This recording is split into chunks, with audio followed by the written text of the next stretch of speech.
जगत में प्रत्येक व्यक्ति को किसी ना किसी प्रकार की निर्बलता अवश्य होती। जैसे कोई बहुत तेजी से दौड़ नहीं पाता तो कोई अधिक भार नहीं उठा पाता, कोई असाध्य रोग से पीड़ित रहता है तो कोई पढ़े हुए पाठों को स्मरण में नहीं रख पाता। ऐसे अनेकों उदाहरण और भी हैं। क्या आप किसी ऐसे व्यक्ति को जानते हैं जिसे सब कुछ प्राप्त हो और हम जीवन की उस एक निर्बलता को जीवन का केंद्र मानकर जीते हैं? इस कारणवश हृदय में दुख और असंतोष रहता है सदा। निर्बलता मनुष्य को जन्म से अथवा संजोग से प्राप्त होती है, किंतु उस निर्बलता को मनुष्य का मन अपनी मर्यादा बना लेता है।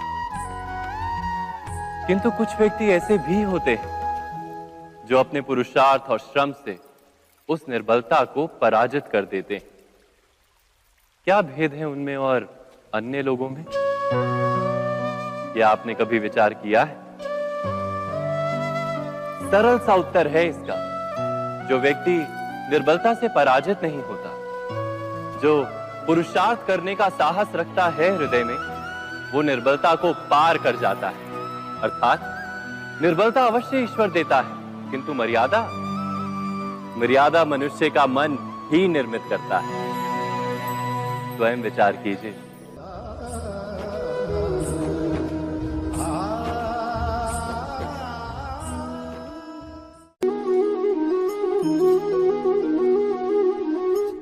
भविष्य का दूसरा नाम है संघर्ष। हृदय में आज इच्छा होती है और यदि पूर्ण नहीं हो पाती तो हृदय भविष्य की योजना बनाता है।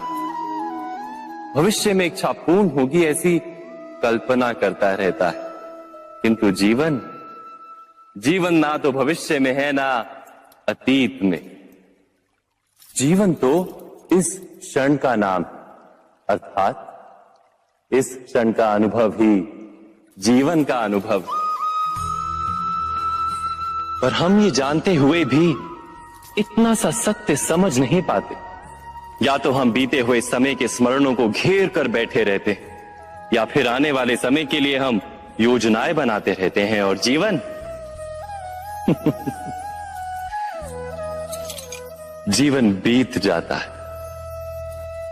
एक सत्य यदि हम हृदय में उतार लें कि ना हम भविष्य देख सकते हैं, ना ही भविष्य निर्मित कर सकते हैं, हम तो केवल धैर्य और साहस के साथ भविष्य को आलिंगन दे सकते हैं, स्वागत कर सकते हैं भविष्य का।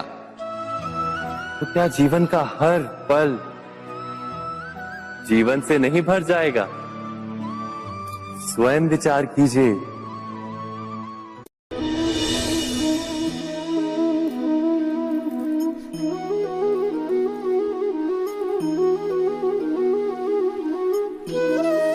ज्ञान प्राप्ति सदा ही समर्पण से होती है, यह हम सब जानते हैं। किंतु समर्पण का वास्तविक महत्व क्या है? क्या हमने कभी विचार किया? मनुष्य का मन सदा ही ज्ञान प्राप्ति में विभिन्न बाधाओं को उत्पन्न करता है। कभी किसी अन्य विद्यार्थी से ईर्ष्या हो जाती है, कभी पढ़ाए हुए पाठों पर संदेह जन्मता है और कभी गुरु द्वारा दिया गया दंड मन को अहंकार से भर देता है। नहीं, क्या ऐसा नहीं होता? न जाने कैसे कैसे विचार मन को भटकाते हैं और मन की इसी अयोग्य स्थिति के कारण हम ज्ञान प्राप्त नहीं कर पाते। मन की योग्य स्थिति केवल समर्पण से निर्मित होती है। समर्पण मनुष्य के अहंकार का नाश करता है, ईर्ष्या, महत्वाकांक्षा आदि भावनाओं को दूर कर हृदय को शांत करता है और मन को एकाग्र करता है। वास्तव में ईश्वर की सृष्टि में ना ज्ञान की मर्यादा है ना ज्ञानियों की। गुरु दत्तात्रेय ने तो गाय और श्वान से भी ज्ञान प्राप्त कर लिया था। अर्थात विषय ब्रह्म ज्ञान का हो या जीवन के ज्ञान का या गुरुकुल में प्राप्त होने वाले ज्ञान का, उसकी प्राप्ति के लिए गुरु से अधिक महत्व है उस गुरु के प्रति हमारा समर्पण। क्या ये सत्य नहीं?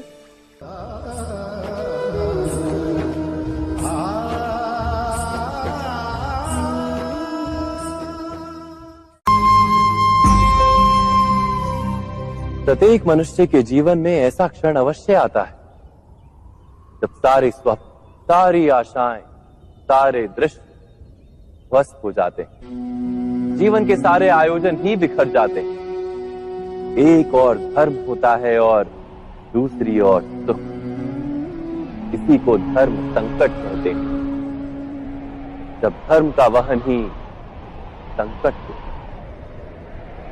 और धर्म का त्याग ही सुख हो। विचार कीजिए, कभी किसी स्वजन के विरुद्ध सत्य बोलने का अवसर प्राप्त हो जाता है, कभी ठीक दरिद्रता के समय सरलता से चोरी करने का मार्ग प्राप्त हो जाता है, कभी किसी शक्तिशाली राजनेता या राजा के कर्मचारी का अधर्म प्रकट हो जाता है। सबके जीवन में ऐसी घटना बनती ही रहती है। अधिकतर लोग ऐसे किसी क्षण को धर्म संकट के रूप में जान ही नहीं पाते। हमें किसी प्रकार के संघर्ष का अनुभव ही नहीं होता। सहजता से सुख की ओर खींचे चले जाते हैं, जैसे मक्खी गुड़ की ओर खींची चली जाती। वास्तव में धर्म संकट का क्षण ईश्वर के निकट जाने का क्षण होता है। यदि हम संघर्षों से भयभीत ना हो, सुख की ओर आकर्षित ना हो, अपने धर्म पर दृढ़ रहे, तो ईश्वर का साक्षात्कार दूर नहीं।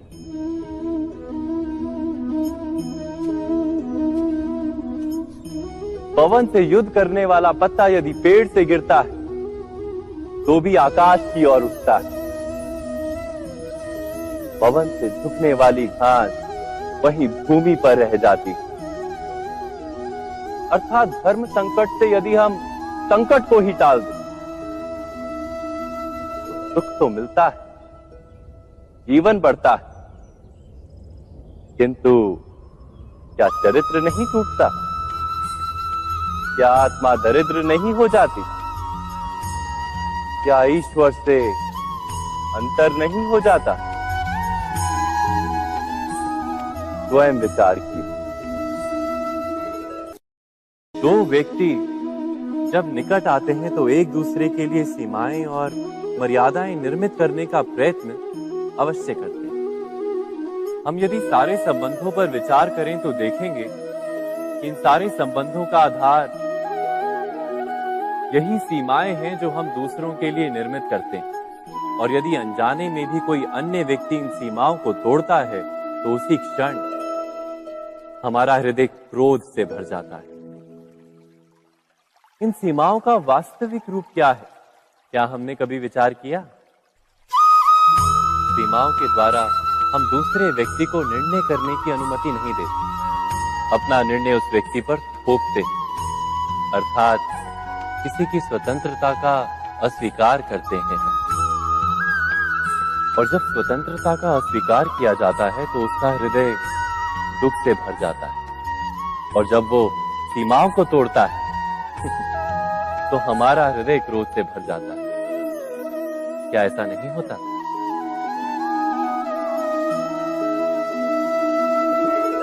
पर यदि एक दूसरे की स्वतंत्रता का सम्मान किया जाए तो किसी मर्यादाओं या सीमाओं की आवश्यकता ही नहीं होती। अर्थात जिस प्रकार स्वीकार किसी संबंध का देह है, क्या वैसे ही स्वतंत्रता किसी संबंध की आत्मा नहीं? स्वयं विचार कीजिए। सबके जीवन में ऐसा प्रसंग अवश्य आता है कि सत्य कहने का निश्चय होता है हृदय में, किंतु मुख से सत्य निकल नहीं पाता। कोई भय मन को घेर लेता है। किसी घटना अथवा प्रसंग के बारे में बात करना या फिर स्वयं से कोई भूल हो जाए उसके बारे में कुछ बोलना, क्या ये सत्य है? नहीं, ये तो केवल तथ्य है। अर्थात जैसा हुआ था वैसा केवल बोल देना सामान्य सी बात। किंतु कभी कभी उस तथ्य को बोलते हुए भी भय लगता है। कदाचित किसी दूसरे की भावनाओं का विचार आता है मन। दूसरे को दुख होगा ये भय भी शब्दों को रोकता है। तो ये सत्य क्या है? क्या हमने कभी विचार किया है? जब भय रहते हुए भी कोई तथ्य बोलता है तो वो सत्य कहलाता है। वास्तव में सत्य कुछ और नहीं, केवल निर्भयता का दूसरा नाम है। और निर्भय होने का कोई समय नहीं होता, क्योंकि निर्भयता आत्मा का स्वभाव है। अर्थात क्या प्रत्येक क्षण सत्य बोलने का क्षण नहीं होता?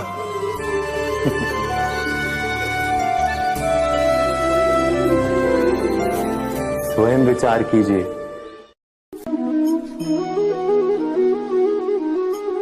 श्रेष्ठता का क्या अर्थ है? श्रेष्ठता का अर्थ है दूसरों से अधिक ज्ञान प्राप्त करना।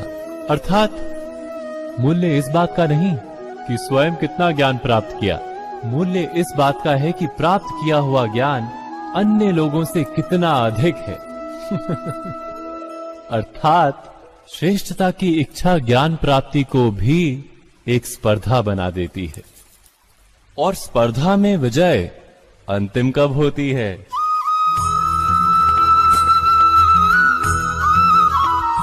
कुछ समय के लिए तो श्रेष्ठ बना जा सकता है, किंतु सदा के लिए कोई श्रेष्ठ नहीं रह पाता।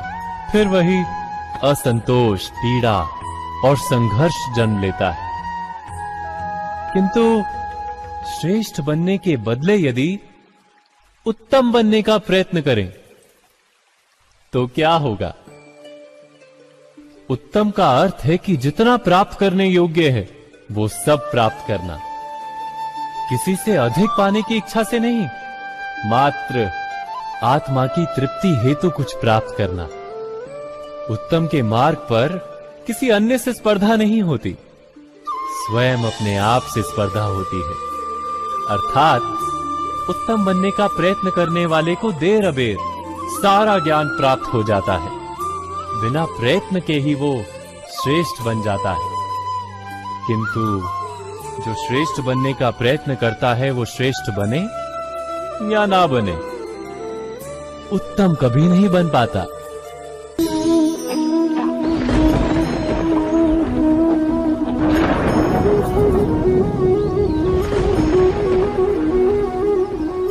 शकुनों और पूर्वाभासों के आधार पर हम भविष्य के सुख दुख की कल्पना करते हैं। भविष्य के दुख का कारण दूर करने के लिए हम आज योजना बनाते हैं। किंतु कल के संकट को आज निर्मूल करने से हमें लाभ मिलता है या हानि पहुंचती है? ये प्रश्न हम कभी नहीं करते। सत्य तो ये है कि संकट और उसका निवारण साथ जन से, व्यक्ति के लिए भी और सृष्टि के लिए भी। नहीं, आप अपने भूतकाल का स्मरण कीजिए, इतिहास को देखिए। आप तुरंत ही ये जान पाएंगे कि जब जब संकट आता है तब तब उसका निवारण करने वाली शक्ति भी जन्म लेती है। यही तो जगत का चलन है। वस्तुतः संकट ही शक्ति के जन्म का कारण है। प्रत्येक व्यक्ति जब संकट से निकलता है तो एक पद आगे बढ़ा होता है, अधिक चमकता है, आत्मविश्वास से अधिक भरा होता है, न केवल अपने लिए अपितु विश्व के लिए भी। क्या ये सत्य नहीं? वास्तव में संकट का जन्म है एक अवसर का जन्म, अपने आप को बदलने का, अपने विचारों को ऊंचाई पर करने का अवसर, अपनी आत्मा को बलवान और ज्ञान मंडित बनाने का अवसर। जो ये कर पाता है उसे कोई संकट नहीं होता, किंतु जो ये नहीं कर पाता वो तो स्वयं एक संकट है विश्व के लिए। विचार कीजिए।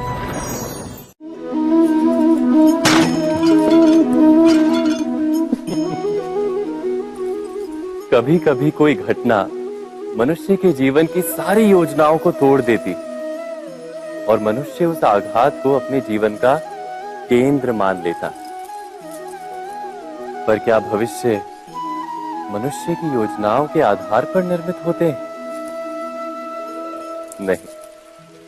जिस प्रकार किसी ऊंचे पर्वत पर सर्वप्रथम चढ़ने वाला उस पर्वत की तलाई में बैठकर जो योजना बनाता है, क्या वही योजना उसे उस पर्वत की चोटी तक पहुंचाती है? नहीं। वास्तव में वो जैसे जैसे ऊपर चढ़ता है वैसे वैसे उसे नई नई चुनौतियां, नई नई विडंबनाएं, नए नए अवरोध मिलते हैं।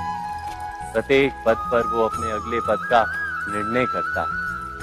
प्रत्येक पद पर उसे अपनी योजनाओं को बदलना पड़ता है। कहीं पुरानी योजना उसे खाई में ना ढकेल दे। वो पर्वत को अपने योग्य नहीं बना पाता, केवल स्वयं को पर्वत के योग्य बना सकता है। क्या जीवन के साथ भी ऐसा ही नहीं? जब मनुष्य जीवन में किसी एक चुनौती को, एक अवरोध को अपने जीवन का केंद्र मान लेता है, अपने जीवन की गति को ही रोक देता है, तो वो अपने जीवन में सफल नहीं बन पाता और ना ही सुख और शांति प्राप्त कर पाता। अर्थात जीवन को अपने योग्य बनाने के बदले स्वयं अपने को जीवन के योग्य बनाना ही सफलता और सुख का एकमात्र मार्ग नहीं। स्वयं विचार कीजिए।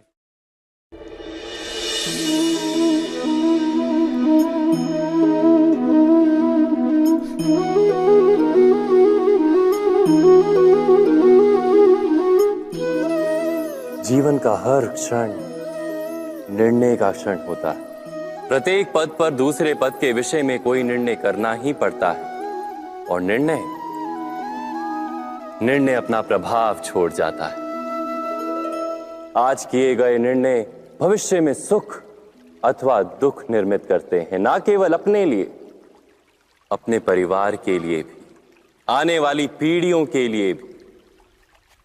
जब कोई दुविधा सामने आती है तो मन व्याकुल हो जाता है, अनिश्चय से भर जाता है। निर्णय का वो क्षण युद्ध बन जाता है और मन बन जाता है युद्ध भूमि। अधिकतर निर्णय हम दुविधा का उपाय करने के लिए नहीं, केवल मन को शांत करने के लिए लेते हैं। पर क्या कोई दौड़ते हुए भोजन कर सकता है? नहीं। तो क्या युद्ध से जूझता हुआ मन कोई योग्य निर्णय ले पाएगा?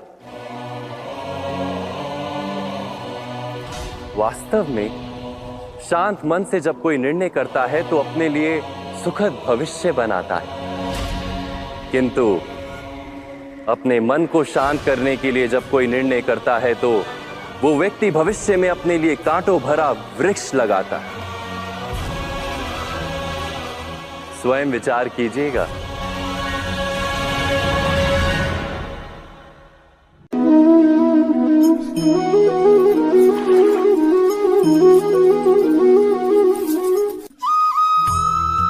जीवन में आने वाले संघर्षों के लिए जब मनुष्य स्वयं को योग्य नहीं मानता, जब उसे अपने ही बल पर विश्वास नहीं रहता, तब वो सद्गुणों को त्याग कर दुर्गुणों को अपनाता है।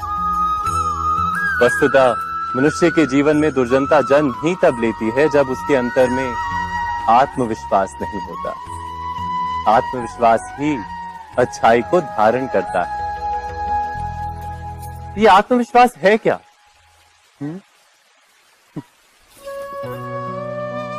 जब मनुष्य ये मानता है कि जीवन का संघर्ष उसे दुर्बल बनाता है, तो उसे अपने ऊपर विश्वास नहीं रहता। वो संघर्ष के पार जाने के बदले संघर्ष से छूटने के उपाय ढूंढने लगता है। किंतु जब वो ये समझता है कि ये संघर्ष उसे अधिक शक्तिशाली बनाते हैं, ठीक जैसे व्यायाम करने से देह की शक्ति बढ़ती, तो प्रत्येक संघर्ष के साथ उसका उत्साह बढ़ता है। अर्थात आत्मविश्वास और कुछ भी नहीं, मन की स्थिति, जीवन को देखने का दृष्टिकोण मात्र है। और जीवन का दृष्टिकोण तो मनुष्य के अपने वश में होता है। स्वयं विचार कीजिए।